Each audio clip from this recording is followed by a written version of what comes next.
Voz Andina Internacional presenta Observatorio Internacional. Un observatorio para examinar los desafíos actuales de la humanidad y las tendencias globales de discusión y soluciones. Observatorio Internacional. Marco Romero, su anfitrión, entrevista a académicos de la región y el mundo sobre temas estructurales y de coyuntura. Bienvenidos.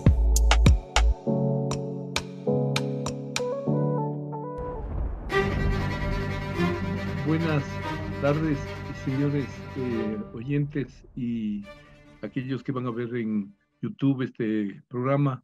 Bienvenidos a una nueva emisión de nuestro programa Observatorio Internacional, que básicamente se ocupa de los temas de la región y del mundo que son cruciales para entender dónde estamos y hacia dónde está moviéndose la región y el mundo. En esta ocasión contamos con la amable colaboración de un amigo, David Cavalcante. Él es un profesor de,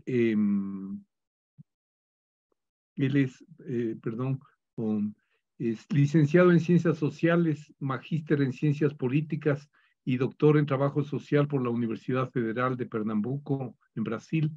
Es licenciado en Ciencias Jurídicas por la Universidad Católica de Pernambuco y especialista en Derecho Público por la Escuela de la Magistratura, profesor en las áreas de Ciencias Políticas, Sociología y Leyes.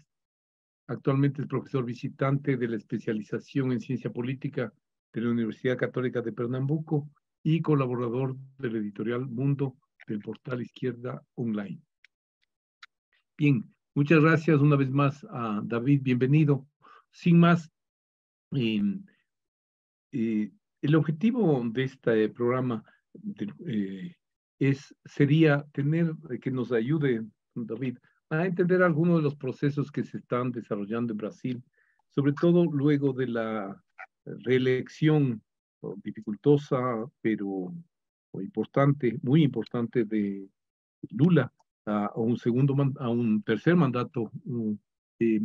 Entonces, la primera cuestión es, ¿qué opinión le merece ese criterio que dice que afirma que en Brasil no triunfó Lula ni el PT, sino triunfó una coalición bastante diversa de grupos y movimientos políticos y sociales?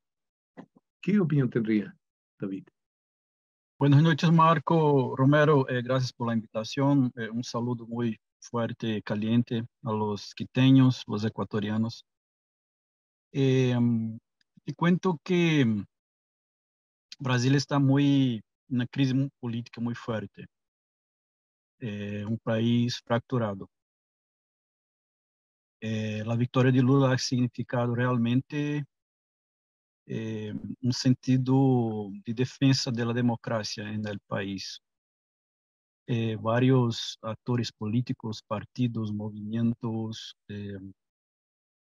se involucraron en essa pelea muy fuerte que fue la elección de Lula del segundo turno, la segunda vuelta.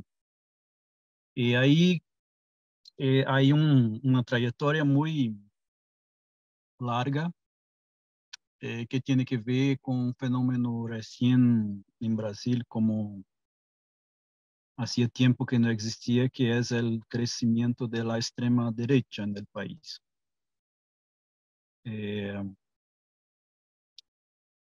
Hay un punto que tenemos que analizar lo que pasó, lo que pasa en Brasil, que es clave para comprender ese crecimiento de la extrema derecha. Una operación jurídica que se llamaba Lava Jato, que se ha desarrollado desde alrededor de 2014, com uma campanha mediática muito forte, liderada por um juiz de primeiro grado e com forte apoio na prensa, na grande prensa empresarial, que tinha como grande propaganda o combate à corrupção. Sim. Essa Lava Jato tomou todos os noticiero del país, la grande prensa.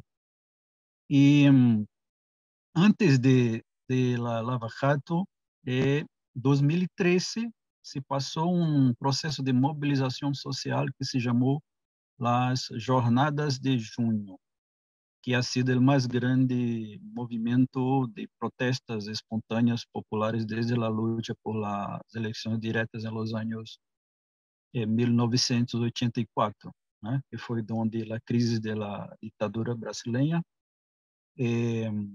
ha caído aí por uma crise econômica, mas também por um processo de mobilização nos anos 80. Então, aí é um marco da história contemporânea do Brasil, pero em 2013 se desencadenou uma grande mobilização. E aí estava o governo de Dilma Rousseff, já. Já estava, o governo Lula já havia terminado com 80% de aprovação, muitas medidas importantes, como, por exemplo, a expansão da enseñanza superior, a enseñanza de la enseñanza politécnica.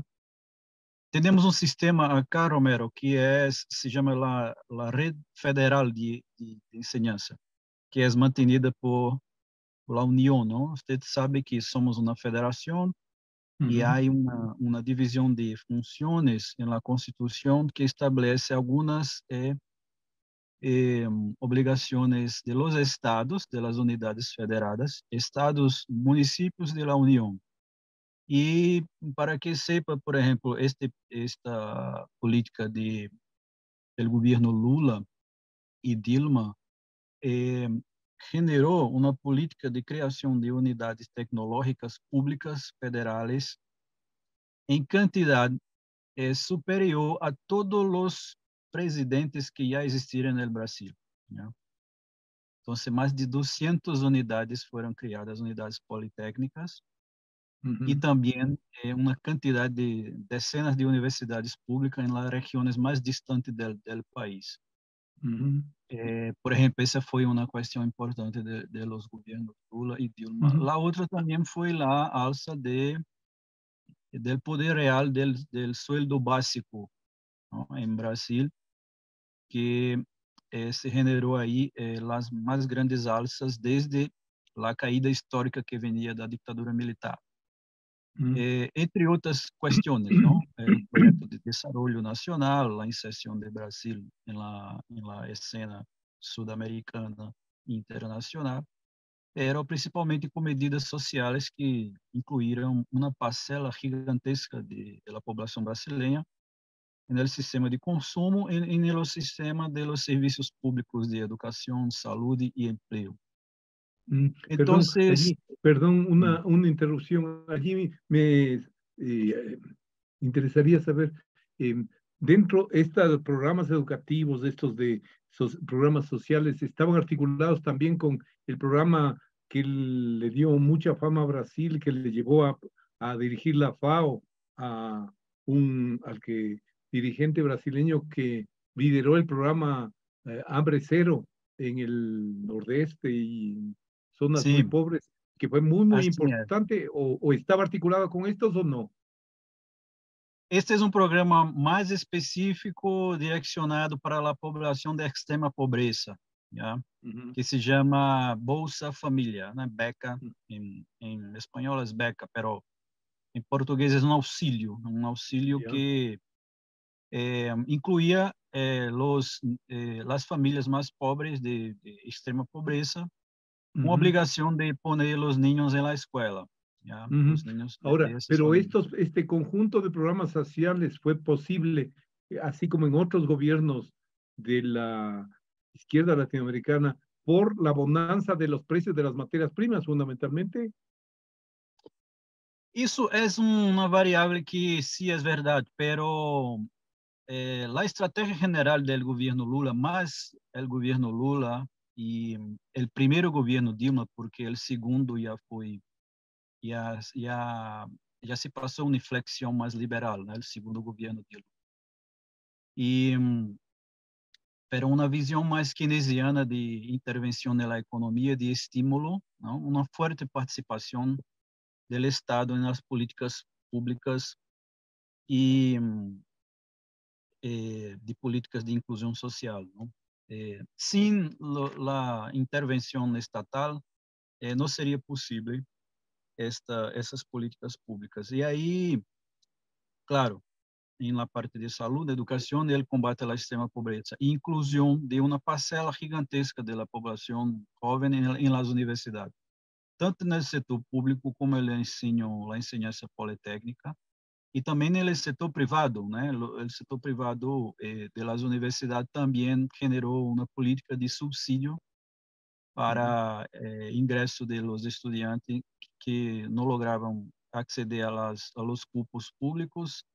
As universidades particulares privadas também cresceram bastante. Pero o que passou? Claro, este boom que tu dices ajudou, porque os ingressos cresceram bastante, pero aí é uma decisão política, não? De Lula de generar também obras, as chamadas obras estruturadoras, né? Havia um programa que se chamou Programa de Aceleração do Crescimento, PAC 1, PAC 2, que tinha como eixo a construção de grandes obras em Brasil. Por exemplo, carreteras, a transposição de um rio acá que está em minha região nordeste, a transposição do rio São Francisco ha sido uma grande obra.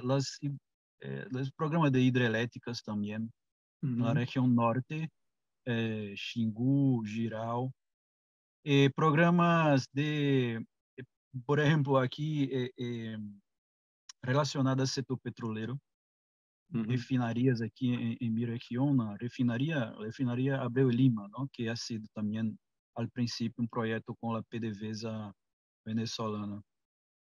E outros projetos, não?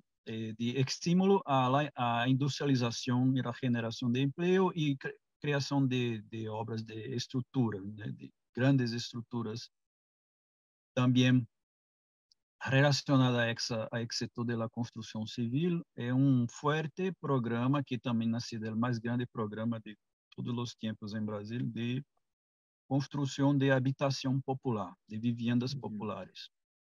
Esse se chamava Mi Casa Mi Vida.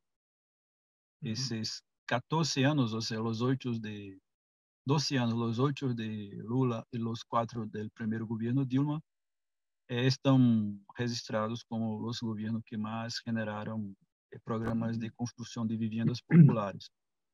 E também para as classes medianas, não? As classes médias, através de um banco público que temos acá, que se chama Caixa Econômica Federal, é um banco público que oferece créditos a juros a taxas de interesse mais baixas, né? Então, a classe média baixa também accedeu bastante a esse programa Mi Casa Mi Vida que tinha, né? Porque o governo Bolsonaro cerrou tudo. O governo Bolsonaro foi o governo de apocalíptico, não poderíamos dizer, porque foi destruindo tudo o que havíamos logrado de coisas mejores. Pero, perdón, ¿el gobierno de Temer también no inició esa demolición de esos programas? Iniciou, sim. Isso que queria dizer, para compreender o que passou aí no processo da Lava Jato. Em 2013, essas jornadas que te dizia, tinha uma mobilização aí ao redor, chegou, como te dizia, a segunda mais grande mobilização da história contra a colônia brasileira. Sabes que Brasil tem grandes cidades, não? Então, o protagonismo político das capitais é muito importante para decidir o rumo do país. Então, aí, concentrando as grandes e medianas cidades, se mobilizou ao redor de 5 milhões de pessoas. Tinha como objetivo políticas públicas relacionadas principalmente ao transporte, que estava muito caro nesse período. E aí se generou um processo de coalizão de mobilizações com vários tipos de reivindicações. Pero em um determinado momento, el sector de los grupos de derechas que no tenían muy fuerza en Brasil se insere, se adentram aí nessas mobilizações e empiezam a pautar temas mais relacionados ao tema da corrupção. Então, os temas sociais perdem força e os temas da corrupção ganham força. Então, aí que entra o tema da Lava Jato. Sim? A Lava Jato entra com uma persecução mediática e aí também atrapam alguns liderazgos do PT. Já, por exemplo, José Disseu, que ha sido ministro-chefe da Casa Civil de Lula, o ministro Palotti, etc., e outros liderazgos do PT. E se passa aí as eleições em sequência, não? Dilma ganha as eleições, a segunda eleição, pero ganha com uma diferença muito pequena para o partido que tradicionalmente fazia oposição, que era o partido de Fernando Henrique Cardoso, e disputou nessa eleição 2014 com Aécio Neves. Por a primeira vez, o PSDB, os tucanos aqui, começaram uma campanha de desacreditação das eleições. Fernando Henrique Cardoso. Sim, o candidato Aécio Neves, e toda a direita vai questionar as eleições, porque também a diferença ha sido muito pequena. E entre 2014 e 2016, estes movimentos que te dizia que haviam sembrado suas forças aí, em 2013, ganham força recorrente de mobilização de las calles, entre 2014 e 2016.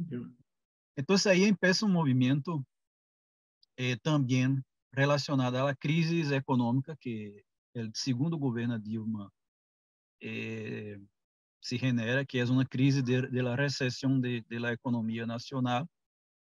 Então, todos os logros de los últimos governos del PT, já no segundo governo Dilma não havia mais o que indicar. Então, recessão combinada com a força que a extrema-direita começa a ter em las calles, vai ao Congresso com o tema do impeachment, chega ao Congresso com o tema do impeachment, e vai ganhando cada vez mais força por um tema que tecnicamente não era juridicamente suficiente para aprovar o impeachment, por isso que os setores mais democráticos, a esquerda classifica esse impeachment como um golpe parlamentário. Um golpe parlamentário porque, em verdade, a motivação essencial do impedimento não ha sido uma pequena maniobra contábil que o governo Dilma ha hecho, que se chamava pedalada fiscal, não? Uma pedalada de bici, né? E era uma, assim, muito resumidamente, era uma forma de poner dinheiro de um órgão para outro órgão, sacar dinheiro de um órgão para outro órgão, o que hacían os governos anteriores para terminar o ano fiscal sem problema. Ella também, em toda a América Latina se hace isso, sim. Sim, e também os governos estaduais assim, os governos anteriores assim, pero eles tomaram isso como uma questão de crime, de responsabilidade, pero aí com essa força de las calles que te decía, não? Então, aí se genera um movimento muito forte del conservadorismo, el viejo conservadorismo nacional, que sempre existiu em Brasil, as oligarquias, os setores, por exemplo, liderados por el PSDB, e as oligarquias regionais sempre hicieron oposição ao PT e em alguma situação negociavam suas posições. Ahí una pregunta. También me recuerdo cuando yo era estudiante de economía, recién en la Universidad Católica, que en los años 70, comienzos de los 70, que había unos movimientos de extrema derecha y anticomunistas, claramente, como Tradición, Familia y Propiedad, que tenía una fuerza poderosa en Brasil, me recuerdo. ¿Esto está articulado con eso o es una nueva derecha y se asemeja más a los procesos que estamos viendo de la extrema derecha europea?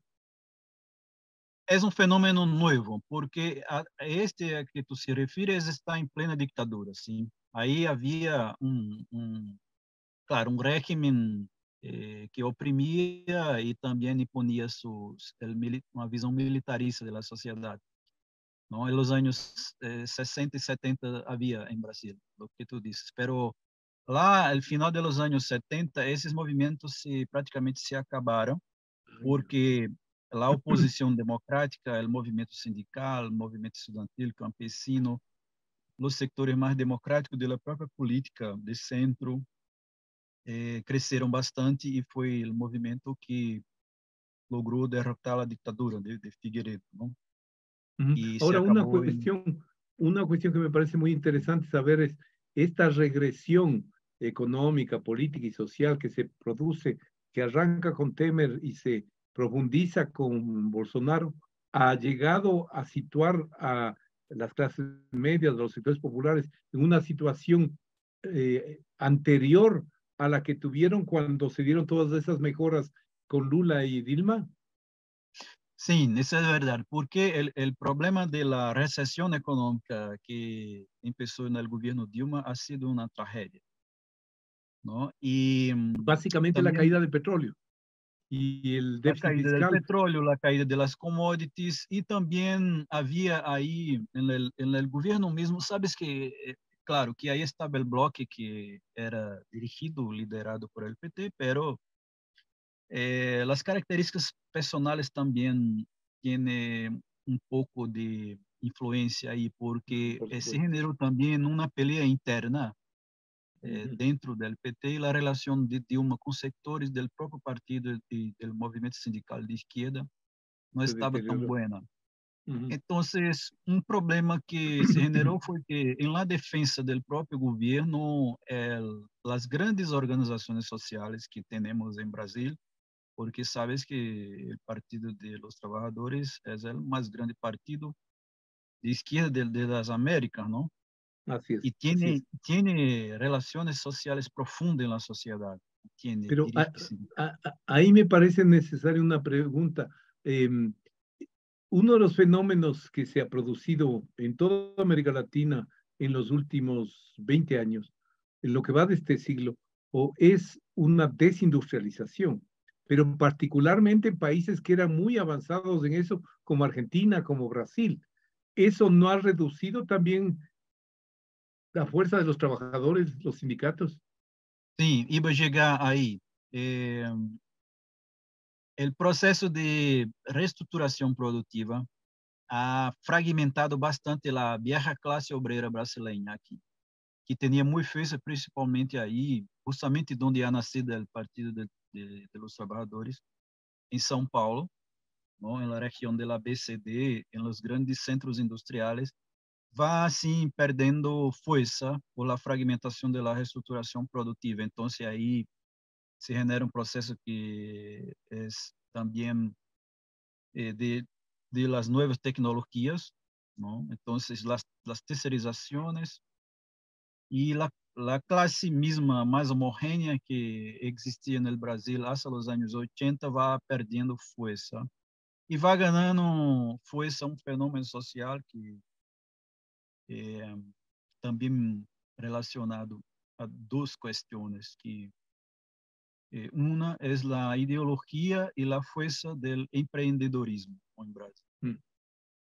con una fuerza gigantesca y también por la transformación económica. O sea, las personas como no tienen empleo, empleo, eh, sabes que aquí tenemos una tarjeta, ¿no? Que llamamos carteira de trabajo, ¿no? Es una ¿Ya? tarjeta que era un sinónimo de estabilidad en el trabajo, porque Ujú. el código laboral acá eh, era antes del Temer, que Ujú. ha hecho una reforma, iniciado una reforma laboral, Básicamente para hacer, flexibilización del mercado de trabajo. exacto, una flexibilización que las empresas tenían que hacer un contrato, que yo creo que usted llama ahí de planta, ¿no? Que tiene que ser Ujú. de planta. Entonces, así la gran mayoría de los trabajadores aquí era assim, ou seja, tinha que assinar essa carteira, essa tarjeta de trabalho, el sueldo por mês, mas também os direitos, os salários indiretos, ¿no? Por exemplo, 13º sueldo, vacaciones, permiso de saúde quando tinha algum problema de saúde. E todos esses direitos em Brasil se generaram no passado, no governo de Getúlio Vargas, já nos anos 40, a chamada consolidação das leis do trabalho. E mesmo na ditadura militar não haviam cambiado todas as coisas. Sacaram algumas coisas, mas não todas.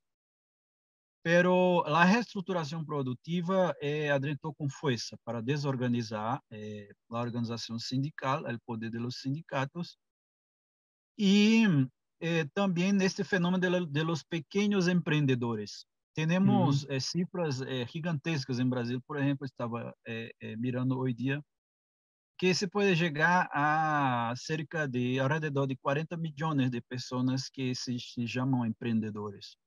Ou seja, também, diante da dificuldade de conseguir estes empregos fijos, não? Com Hacen sus seguridade, pequeñas iniciativas. pequenos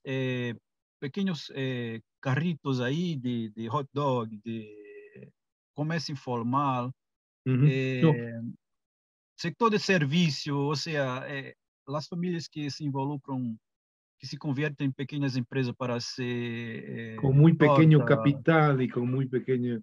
Exatamente. Então, isso Ya, hay generou. una pregunta, me parece bien interesante lo que acabas de decir. La pandemia del COVID mostró brutalmente que América Latina no es tan heterogénea como pensábamos.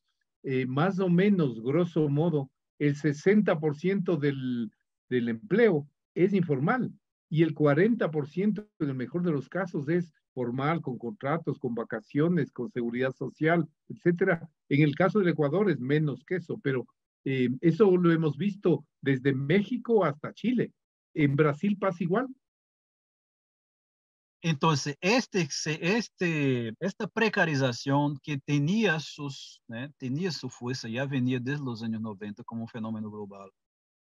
A partir do golpe contra Dilma, aí se pisa no acelerador para, aí, como tu dizias, o governo Temer começou as diversas reformas. Uma reforma do sistema de seguridade social, que não logrou passar no Congresso, somente Bolsonaro vai lograr, e uma reforma do Código de Trabalho. Aí se profundiza mais, todavia, a precarização do trabalho. Então, aí vai profundizar mais esse fenômeno do empreendedorismo e a precarização do trabalho. E Bolsonaro vai profundizar mais, todavia. Se generou aqui uma situação que é o chamado trabalho intermitente. Ou seja, tu trabalha 1 ou 2 horas, um contrato para ser um serviço na casa, na empresa, 1 ou 2 horas depois, volve na semana que vem. Ou seja, não tem mais jornada de trabalho, sim. Então, esse ha sido um ataque gigantesco ao direito de trabalho em Brasil, porque ha aplastado o sueldo para quase a metade de lo que era. Como era mais difícil para eles apresentar uma lei que já era uma conquista na memória desde o governo Lula, porque temos uma linha de declive do sueldo básico desde os anos 60 hasta quando Lula chegou. Quando Lula chega, começa um processo de valorização do sueldo básico, que era o percentual da inflação mais o percentual do PBI dos últimos 2 anos. Isso generou uma alça de ganho real do poder de compra do sueldo básico. Então, era muito difícil, tanto Temer quanto Bolsonaro, apresentar uma lei para congelar ou diminuir o salário no Congresso, porque isso poderia generar uma comoção nacional. Então, eles começaram a fazer estas modificações no Código de Trabalho. Então, por exemplo, sacar o poder dos sindicatos de fazer a homologação da rescisão contratual. Então, já não necessitava mais, porque antes para hacer la homologación de la contratación, del cese del trabajo, tenía que ir en los sindicatos. El sindicato tendría que firmar, porque tendría que hacer los cálculos de los derechos, todo eso. Ellos sacaron eso. También sacaron y pusieron una norma en la justicia del trabajo, que también era un camino de los trabajadores que no conseguían en las negociaciones. En general buscaba la justicia del trabajo. Sabes que aquí tenemos una justicia específica, ¿no? Es un tribunal, llama Tribunal del Trabajo, nacional y estadual. Esas instituciones Entonces, no se han desmantelado. no, Esos órganos. todavía no lograron hasta ahí, pero varios cambios de leyes, por ejemplo, normas de seguridad técnica de trabajo que exigía equipamientos de trabajadores en el sector privado. Y ahí fueron hasta el momento que en 2018, como te decías, esta figura que vivía en el submundo de la política, el Bolsonaro, que era un parlamentar que 30 años de actuação medíocre, jamais havia aprovado um projeto ou se articulado politicamente com os setores mais importantes da política. E neste ambiente que te dizias, que a Lava Jato começou, também este ambiente propiciou o golpe contra Dilma e se genera uma outra coisa que é a prisão de Lula, já, em início de 2018, que estava marcado para a eleição.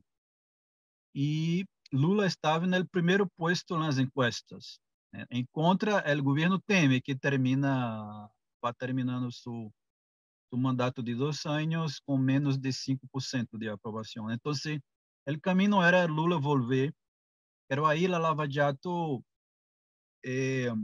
hizo uma aposta muito alta, que foi prender o presidente por uma maniobra jurídica que depois vai se revelar uma farsa, que os hackers depois descobriram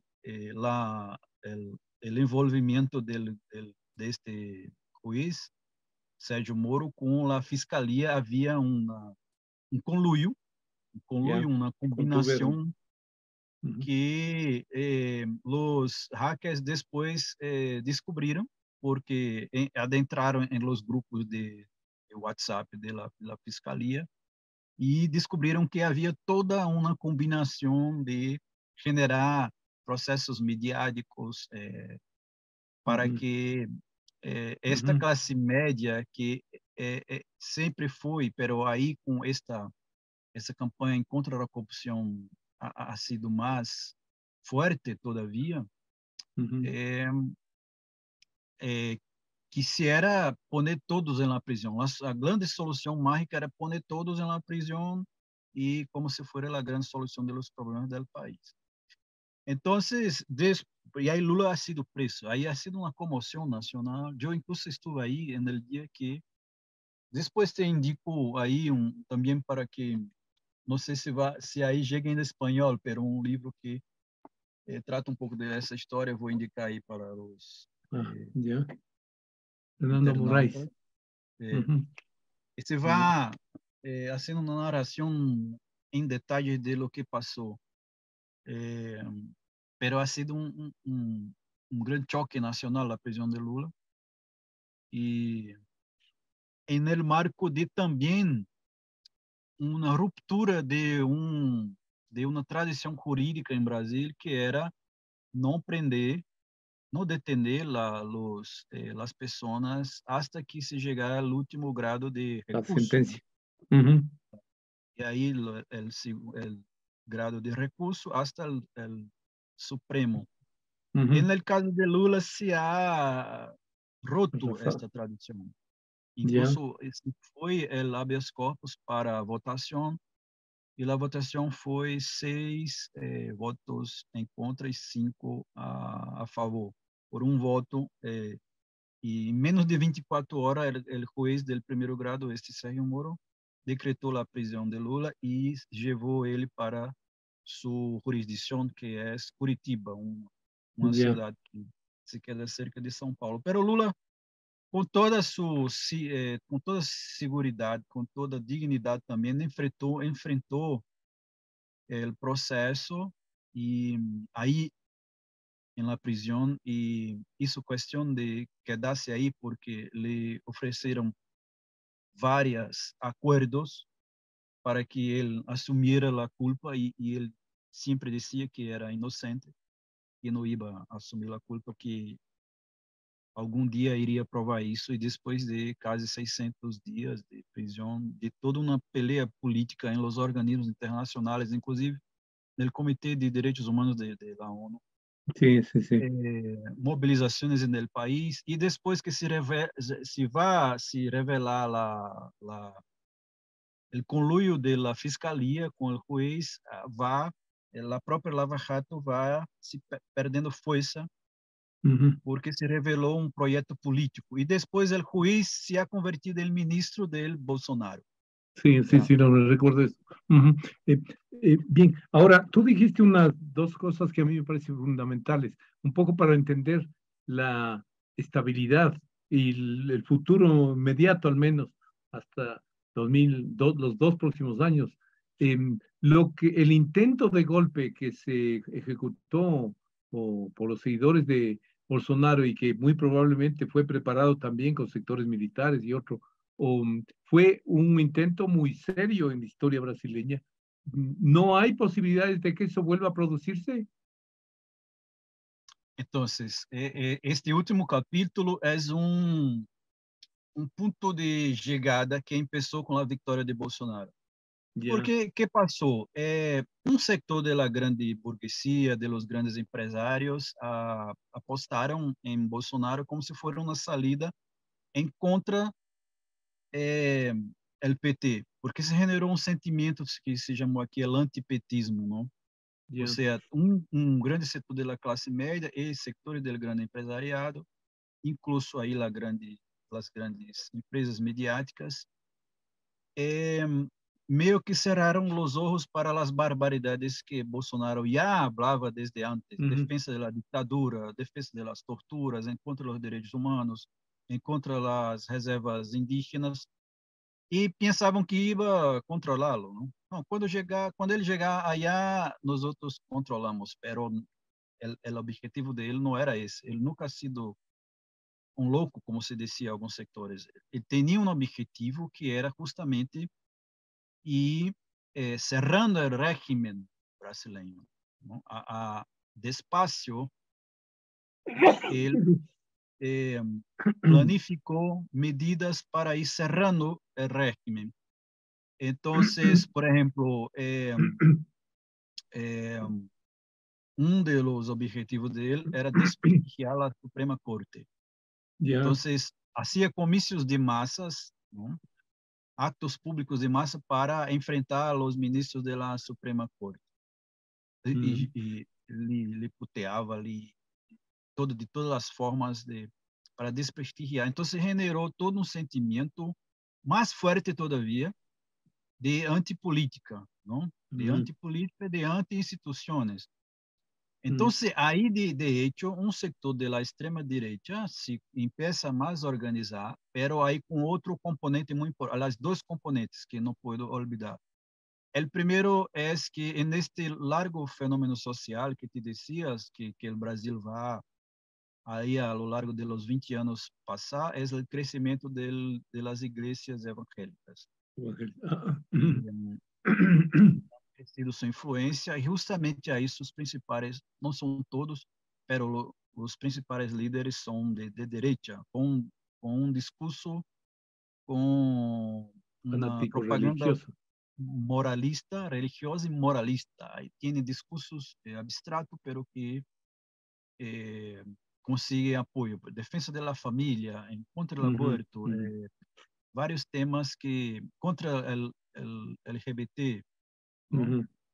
Contra a população LGBT, esse é um fenômeno. O outro é que o setor militar, que hacía tempo que não se involucrava diretamente na política, passa a ter mais protagonismo na política nacional, justamente porque Bolsonaro chama para ocupar os cupos de confiança no governo nacional, sectores do militarismo. Então, aí se chegou a quase 6.000 militares que começaram a tomar cupos em las instituições claves da República, não?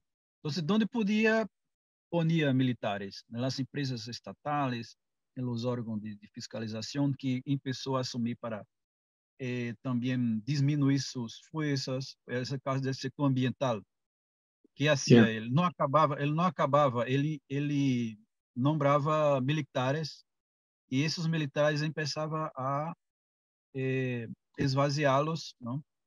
Secá-los de força, como se passou com o Fundo Amazônico, por exemplo, não? Que era um fundo que tinha financiamento e agora Lula e Marina já reconstruíram esse fundo. Então, esses dois componentes são fundamentais para entender a força do bolsonarismo, porque ele mantém uma força popular, principalmente nesses segmentos evangélicos e militares. E tu sabes, Marco, que em Brasil há uma característica de nossa federação que os estados têm polícias estaduais. Então,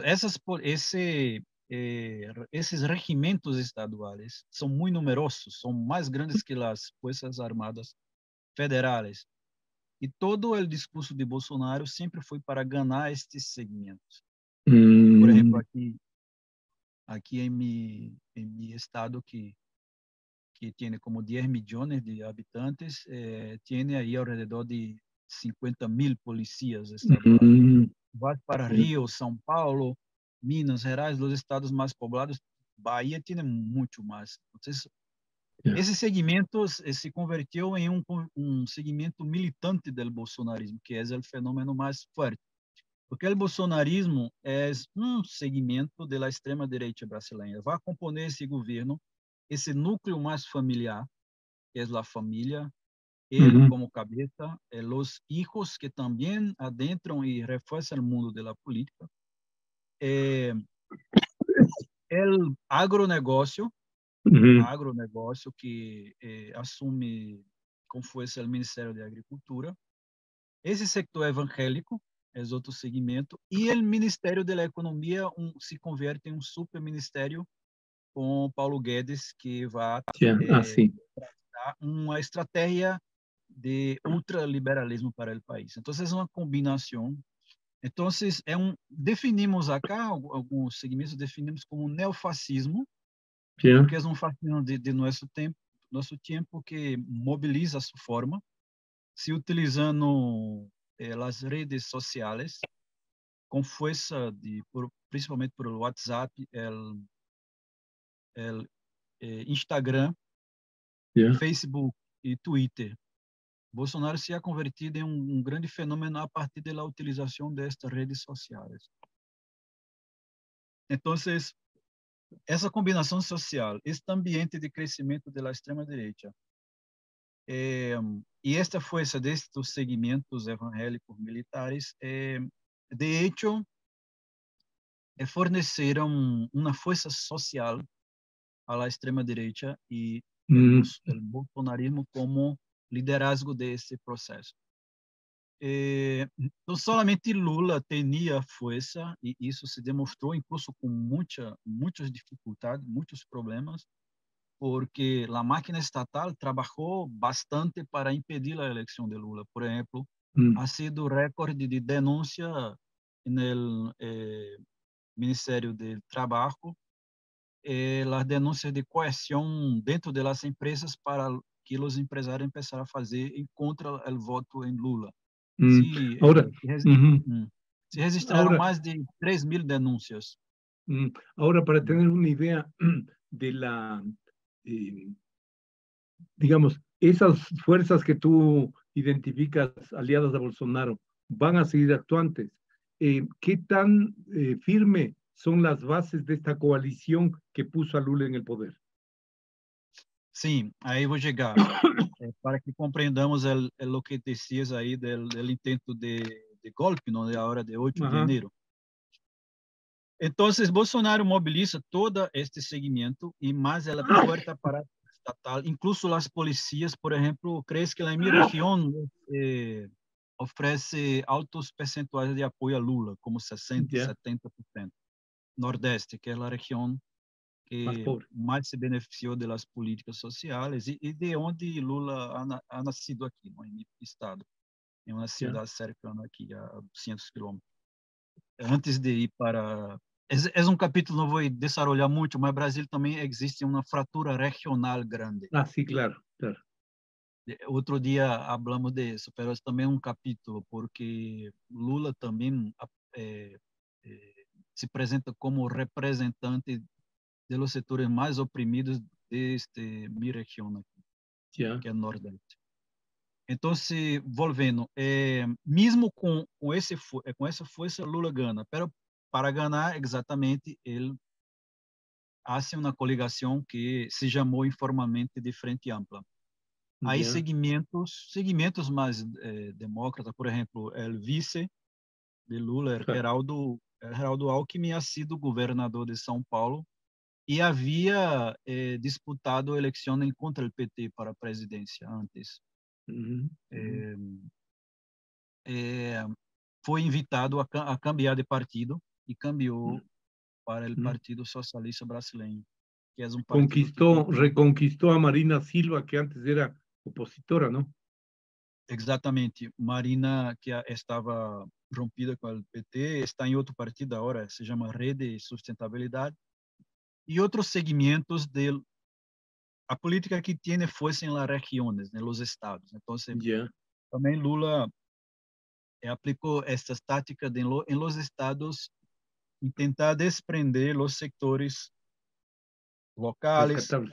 Ujú, e aí involucrá-los em la campanha nacional, mesmo que em alguns casos os partidos não hacían, os partidos nacionais não hacían, pero localmente alguns líderes hicieron isso. Então, esse é o caso de Geraldo Alckmin, que, por exemplo, ele ha salido do viejo PSDB, que se ha praticamente desaparecido no processo, não? Que era um grande partido, mas ha perdido bastante coisa.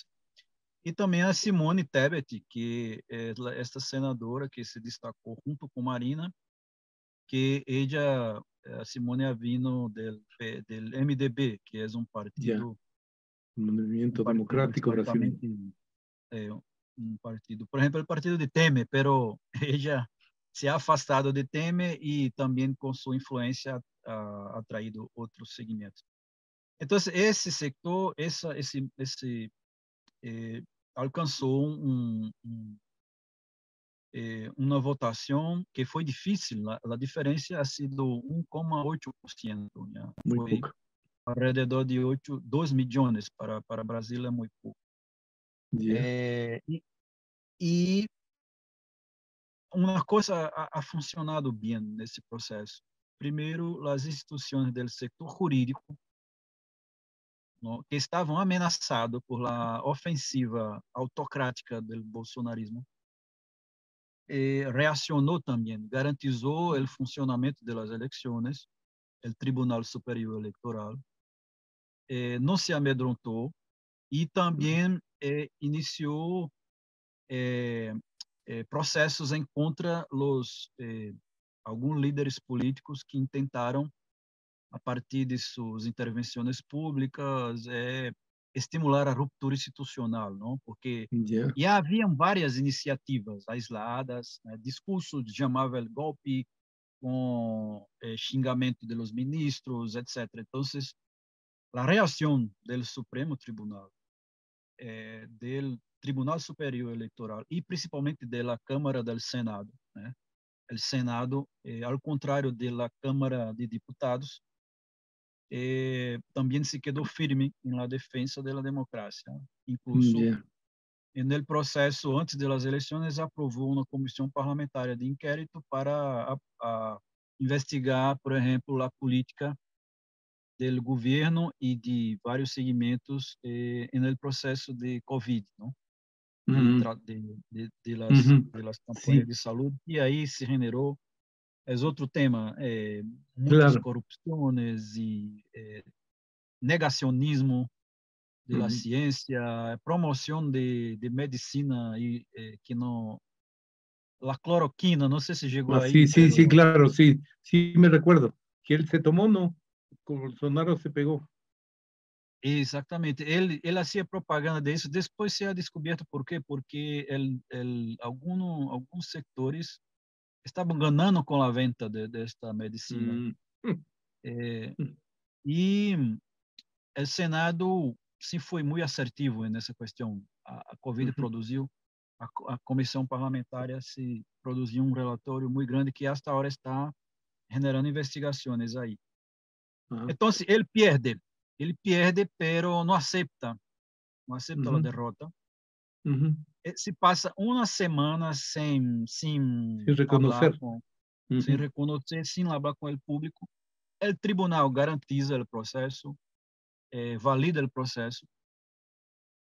E na primeira vez que Bolsonaro vai falar ao público, ele faz igualmente xingamentos e tampouco reconhece o resultado. Ujú. E vuelve a sua vida privada. Nadie sabia o que passava.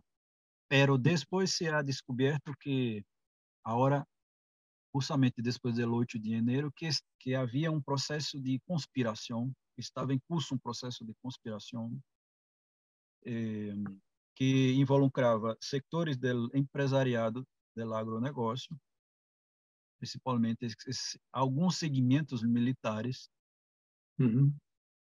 e alguns políticos que não aceitavam a vitória, não aceitaram Ujú. a vitória de Lula. Sim.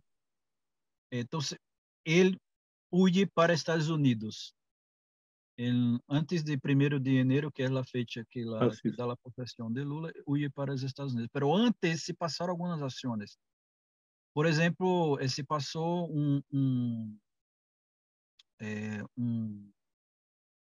um intento de invasão do local da Polícia Nacional em Ujú. Brasília, Sí, sí me recuerdo. Ujú.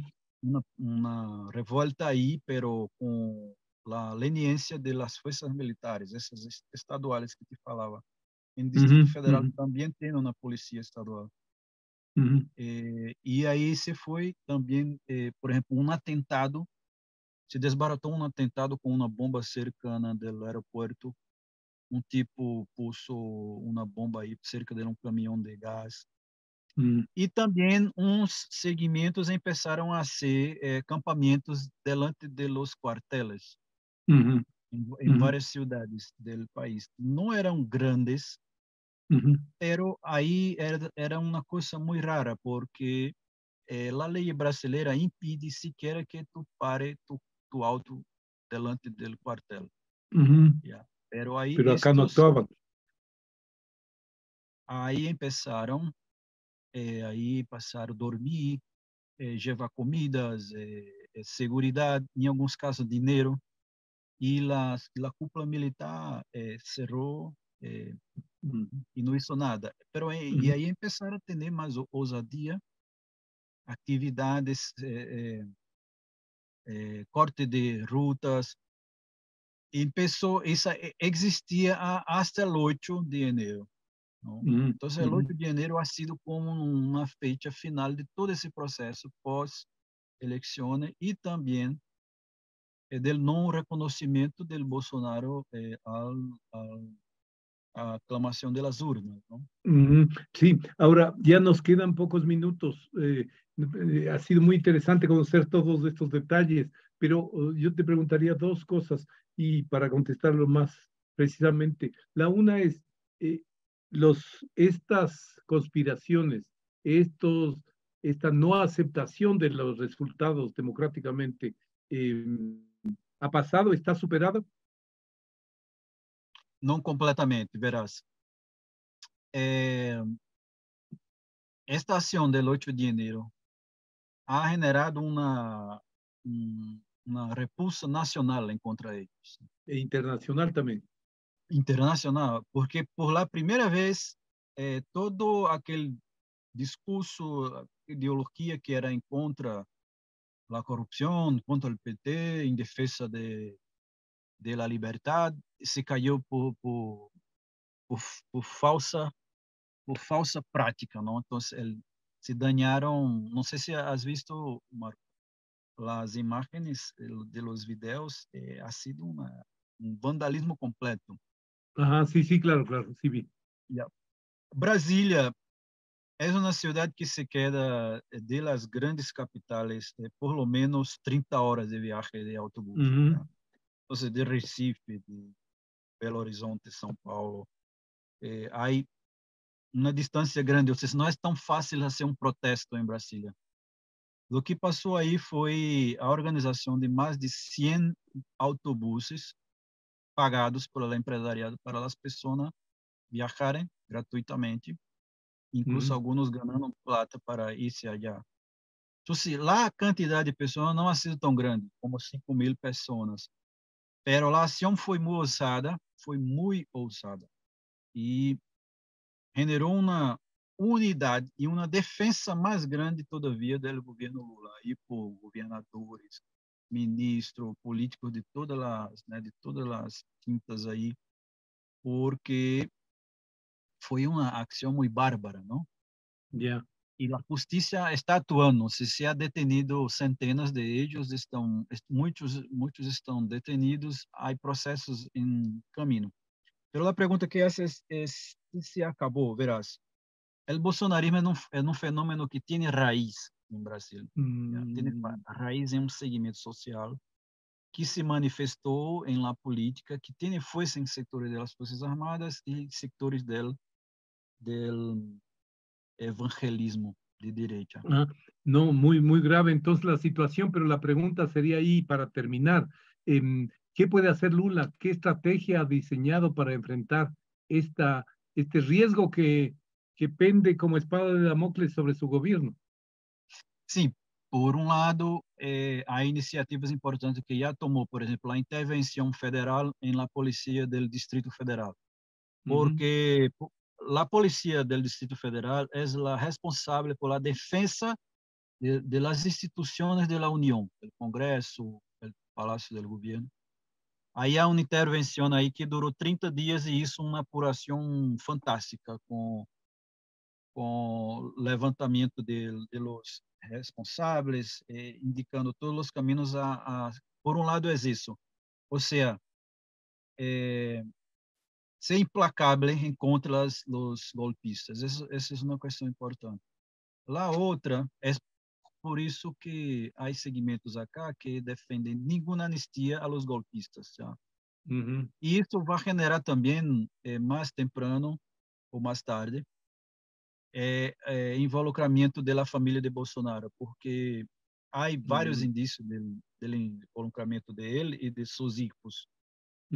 Por exemplo, o ministro da Justiça, que viajou também depois aos Estados Unidos, depois a polícia ha descoberto uma minuta que já estava digitada, uma minuta de intervenção no Tribunal Supremo Eleitoral. Ya estaba lista. Estaba todo estructurado. No, ya estaba bien, estructurado.